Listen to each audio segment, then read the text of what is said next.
Bonjour à tous et bonjour les enfants. Je vais aujourd'hui vous raconter l'histoire des 3 grains de riz. Je vais illustrer cette histoire avec nos jeux de tangrammes et quelques feuilles de couleur. Mais vous n'êtes pas du tout obligés de tout faire comme moi. Je ne ferai d'ailleurs parfois pas moi-même tous les personnages. Je conseille aux plus petits d'écouter et de regarder au moins une fois la vidéo sans rien faire. Vous pouvez également mettre régulièrement pause si vous souhaitez plus de temps.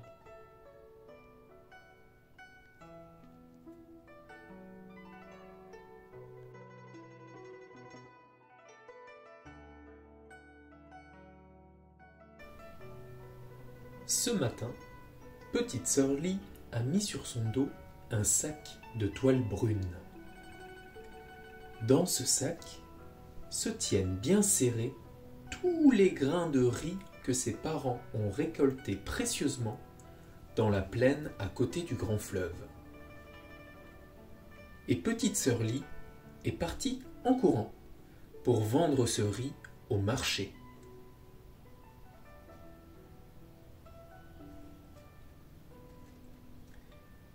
Petite sœur Lee court, mais soudain, un canard sauvage se pose devant elle. Petite sœur Lee, donne-moi du riz. Moi, avec le riz, j'efface les ennuis. Petite sœur Lee ne doit pas gaspiller ce riz. Elle doit le vendre car ses parents ont besoin d'argent. Mais elle trouve extraordinaire qu'un canard soit capable de tant de bonté. Alors, elle ouvre doucement le sac de toile brune et c'est avec plaisir qu'elle offre une petite poignée de riz à un canard si gentil. Et le canard s'envole en lui disant « Merci !»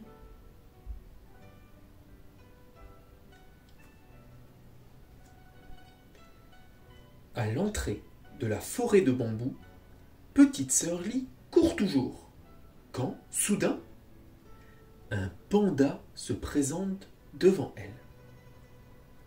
Petite sœur Lee, donne-moi du riz. Moi, avec le riz, je combats les méchants. Petite sœur Lee trouve formidable qu'un panda soit capable de tant de courage. Alors, elle ouvre une nouvelle fois le sac de toile. Et c'est avec joie qu'elle offre une petite poignée de riz à un panda si courageux. Et le panda se sauve en lui disant « Merci !»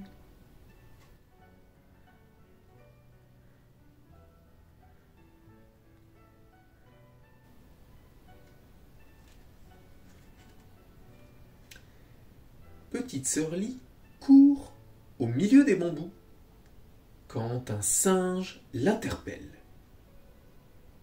Petite sœur Lee, donne-moi du riz. Moi, avec le riz, je fabrique des trésors. Petite sœur Lee trouve incroyable qu'un singe soit si doué. Alors, elle ouvre une nouvelle fois le sac de toile et c'est avec admiration qu'elle offre une petite poignée de riz à un singe aussi adroit. Et le singe se sauve en lui disant « Merci !»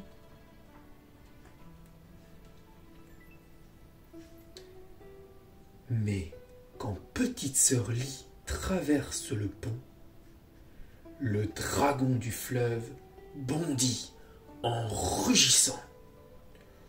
Petite sœur Lee, donne-moi du riz ou je t'avale. Petite sœur Lee a tellement peur du dragon qu'elle lui jette une énorme poignée de riz pour qu'il la laisse tranquille. Mais le dragon ne dit pas merci. Vraiment pas du tout. Au contraire, il se fâche de plus belle et il rugit. Petite sœur Lee, Tu te moques de moi. Une poignée ne suffit pas. Je veux tout ton riz. Donne-le-moi. Ah non, répond petite sœur Lie. Tu exagères. Ce riz, je dois le vendre au marché.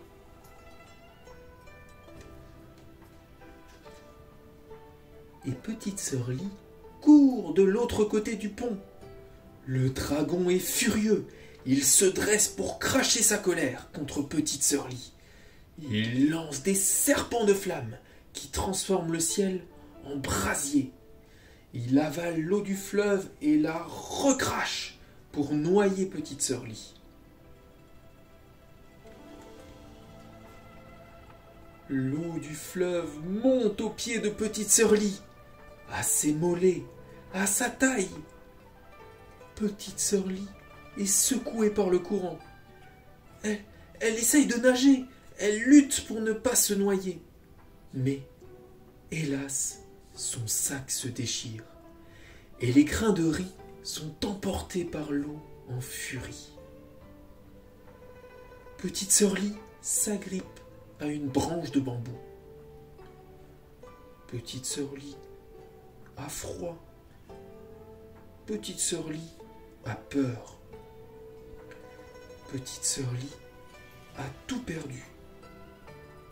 Enfin, c'est ce qu'elle croit.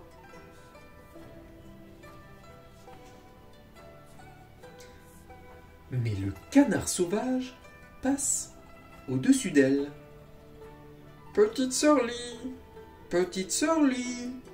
pour toi, j'ai gardé un grain de riz.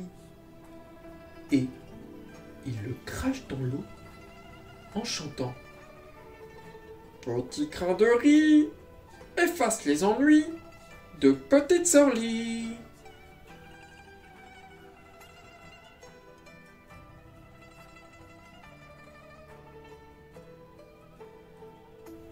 Au contact de l'eau, le grain de riz grossit. Il se transforme en un bateau de nacre. Vite, petite sœur Lie monte dedans. Mais hélas, petite sœur Lie ne sait pas naviguer. Elle va droit vers le dragon qui la regarde arriver, prêt à la croquer. Petite sœur Lie a froid. Petite sœur Lie a peur. Petite sœur Lie va mourir. Enfin, c'est ce qu'elle croit. Mais le panda surgit à travers des branches de bambou. Petite sœur Lie, pour toi, j'ai gardé un grain de riz. Vite, il le lance dans la gueule du dragon en chantant. Petit grain de riz, sauve petite sœur Lie du méchant dragon. Aussitôt, le grain de riz devient long et piquant. Il se transforme en une immense épine qui fonce comme une flèche et vient se planter dans la gorge du monstre.